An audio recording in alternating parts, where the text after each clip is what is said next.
Lately I've been obsessed with the Animal Crossing games and I wanted to recreate something from them in clay. I'd heard a lot of good things about the series for years, but without the right consoles to play them on I had to wait until now to give them a try. I love the music in Wild World, but New Leaf is more accessible in my opinion, and so far I've spent plenty of time building my village's mare and trying to make sure that Bob, Mary and Meringue don't move out. Digging for fossils has been my primary focus though, and that's what I'm trying to make here. This was only supposed to be a quick build, so I don't have footage of every single step in the process, so I'll try and explain as we go.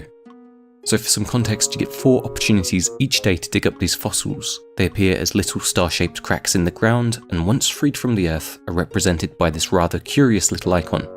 From there you either donate them to the museum, or sell them for bells. The fossil itself looks simple enough, but I can tell you now that 2 iterations later it was a real pain in the ass to get right.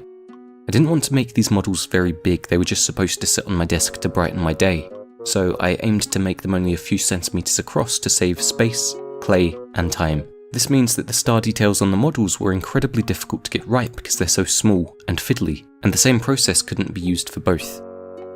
The smallest star, represented by a teardrop in my original design, has 4 points rather than 5. I didn't realise this at first because the resolution is so low on the DS and 3DS, but I got there in the end. I had to cut and recut the 5-pointed star time and time again because the clay kept sticking to the knife and deforming the shape. Eventually I managed to find some wrapping paper that had some star designs already on it, and was able to use a mechanical pencil to trace and transfer the outline directly onto the clay. This was much better than eyeballing it each time, and was the method I used in the end. After that I baked the ammonite shape and stars and pushed them firmly into the clay base to leave an indent. The smaller 4-pointed star was easy enough, just a bit fiddly due to its size. In the end I used an emery board to sand down the rough edges and to refine the shape. As usual I'm using a selection of golden acrylic paints and some Liquitex fluid medium. In the past, getting the paint thin enough has always been an issue, and I really dislike leaving obvious brush marks. So for this one I thinned them out and brushed them on fairly dry. Then I baked the base and done my very best to superglue the shapes into place. I decided against using a glue gun because they can be a bit big and unwieldy, and the superglue gave me some finer control because it takes longer to set. Although, as you can see here, it's very stringy and I had to take care not to let too much spill over or ruin the paintwork.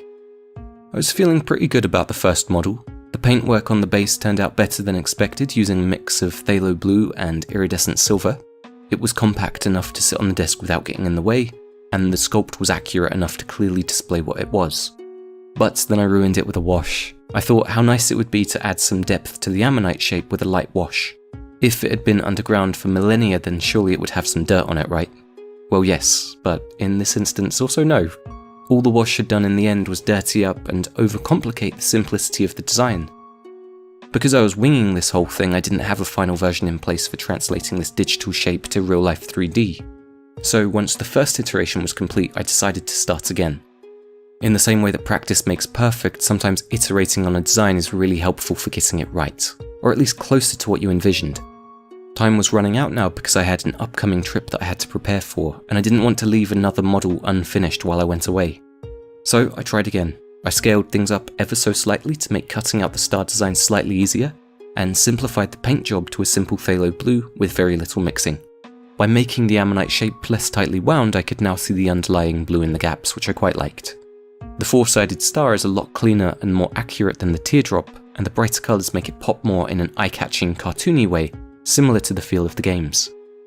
I've since brought some coloured clay to iterate once again, but we'll see how that goes in another video.